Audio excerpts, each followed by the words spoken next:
بسم اللہ الرحمن الرحیم۔ السلام علیکم ورحمۃ اللہ وبرکاتہ۔ ناظرین اکرام، آپ تمام احباب کو اپنے یوٹیوب چینل زید نیوز پر خوش آمدید کہتا ہوں۔ امید کرتا ہوں آپ تمام احباب بالکل خیر خیریت سے اور بالکل ٹھیک ٹھاک ہوں گے۔ ناظرین اکرام، آپ کو ایک بڑی خبر سے آگاہ کرتا چلوں کہ عمران خان نے بیان کرتے ہوئے کہا ہے کہ سلمان رشدی پر حملہ قابل مذمت ہے۔ ناظرین اکرام، آپ کو بتاتا چلوں کہ عمران خان نے ایک مرتبہ پھر گستاخ رسول کی حمایت کر کے اپنے لانتی ہونے کا ایوارڈ حاصل کر لیا ہے اور اپنا نام امریکہ کے ناظرین اکرام، آپ کو بتاتا چلوں کہ سابق وزیر اعظم اور چیئرمین تحریک انصاف عمران خان کا کہنا ہے کہ سلمان رشدی پر حملہ بلا جواز تھا۔ سابق وزیر اعظم عمران خان نے سلمان رشدی پر حملے کی مذمت کرتے ہوئے اسے خوفناک اور افسوسناک قرار دیا اور کہا ہے کہ جہاں سلمان رشدی کی کتاب پر عالم اسلام کا غصہ قابل فہم تھا، بالکل ویسے ہی اس طرح کے حملے کا جواز بھی نہیں بن سکتا ہے۔ اور ناظرین اکرام، آپ کو بتاتا چلوں کہ عمران خان کی طرف سے اس طرح کا بیانیہ پہلی مرتبہ نہیں دیا گیا، بلکہ اس سے پہلے بھی اس طرح کے بیان دیتا رہتا ہے اور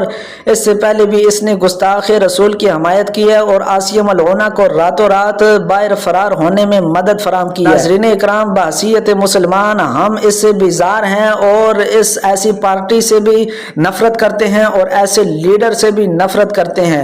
ناظرین اکرام، اگر آپ کو ہماری ویڈیو پسند آئی ہے تو کمنٹ سیکشن میں اپنی رائے کا اظہار ضرور